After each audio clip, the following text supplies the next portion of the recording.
Hello viewers, and today we're going to be making these beautiful bread rolls, so stick with me.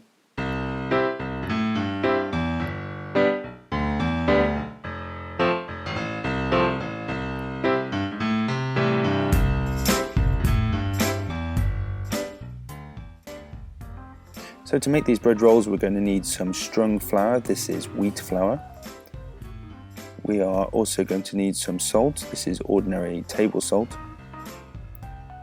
Some dry fast-acting yeast, about 1 sachet or 7 grams, some flavourless oil, this is vegetable oil, some ordinary granulated sugar. But first we need to get started with some water.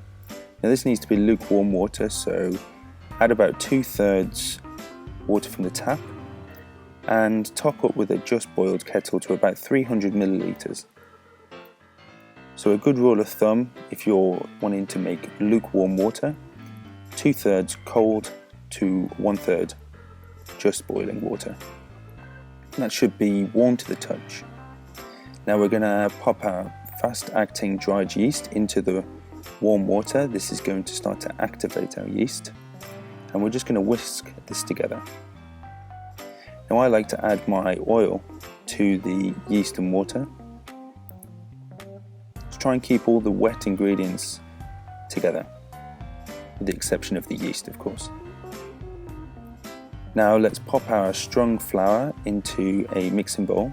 So this is wheat flour. And to the flour we can add some salt. Now this is about 1.5 teaspoons of table salt. It's worth remembering that the salt will kill your yeast, so you want to keep it separate for as long as possible. And then add 1 teaspoon of ordinary granulated sugar. Now this is a good time to preheat your oven. So fan assisted oven, heat to 230 degrees Celsius. Now mix together your salt, flour and sugar just with your hand and make a little well in the flour.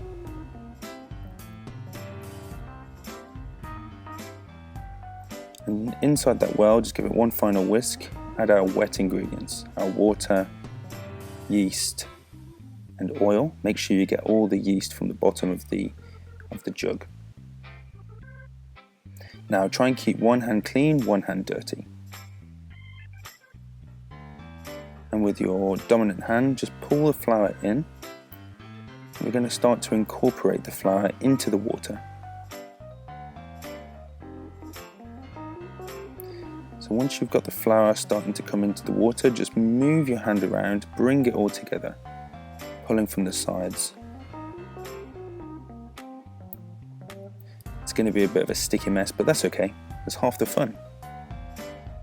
So bring all your flour and water and yeast and sugar and salt and oil, everything together.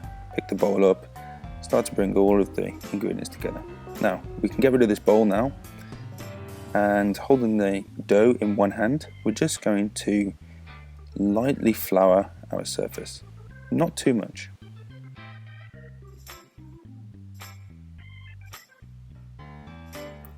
So now it's time to start kneading. And we're going to knead for about 10 minutes. We can start to bring the other hand in now. And just with your body weight, pull the dough back and push in. Pull the dough back and push in. Feel free to wiggle the dough around a little bit if it starts to stick. Now it will be sticky to start with, but the more you knead your dough, the less sticky it will come. We're trying to make the dough as elastic as possible. Now if you need more flour on your surface, feel free to add some and continue kneading. So it's still quite sticky right now, but we'll just keep working it, pushing it out with our body weight. Put all your body weight into it and put it back. And the more we knead it, the smoother and the more elastic your dough is going to come. So wiggling it around, and this is starting to look about right now.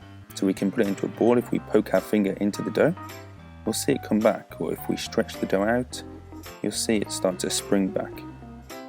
So this is great. So now we've kneaded our dough after about 10 minutes. we can bring out a board, don't particularly like to chop on my counter, and roll the dough out. Now I'm making bread rolls, so I'm going to roll my dough into a sausage shape. Now you can portion this any way you like. So from this dough I'm going to make 8 small bread rolls.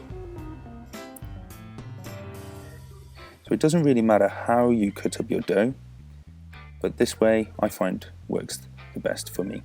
So I'm going to cut my dough in half, each of those halves in half again,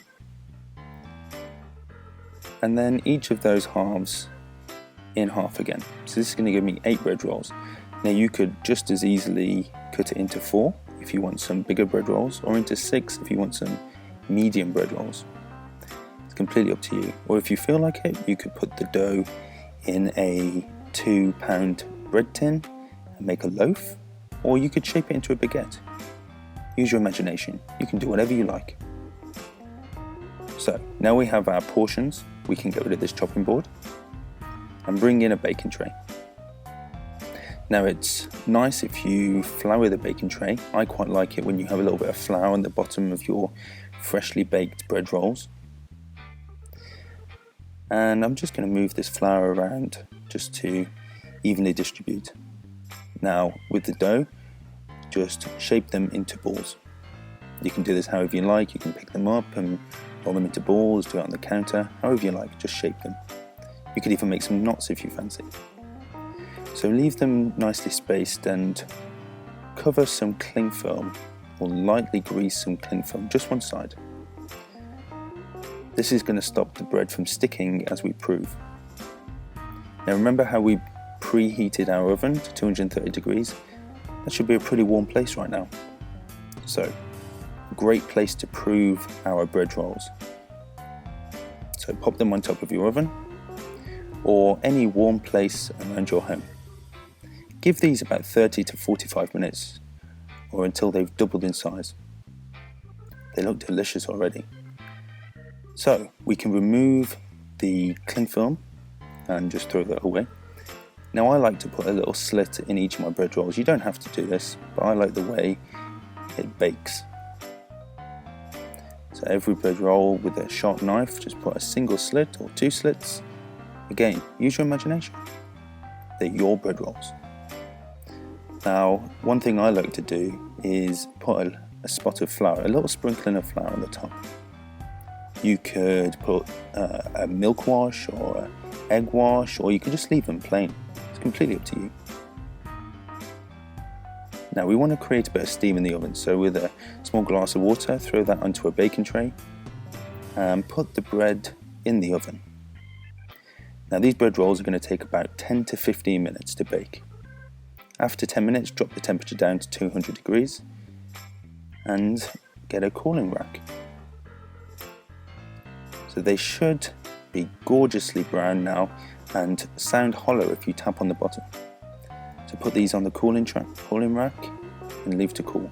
Resist the temptation to eat straight away. And there you have it. Make yourself a sandwich. And don't forget to like and subscribe, and stay tuned for the next video.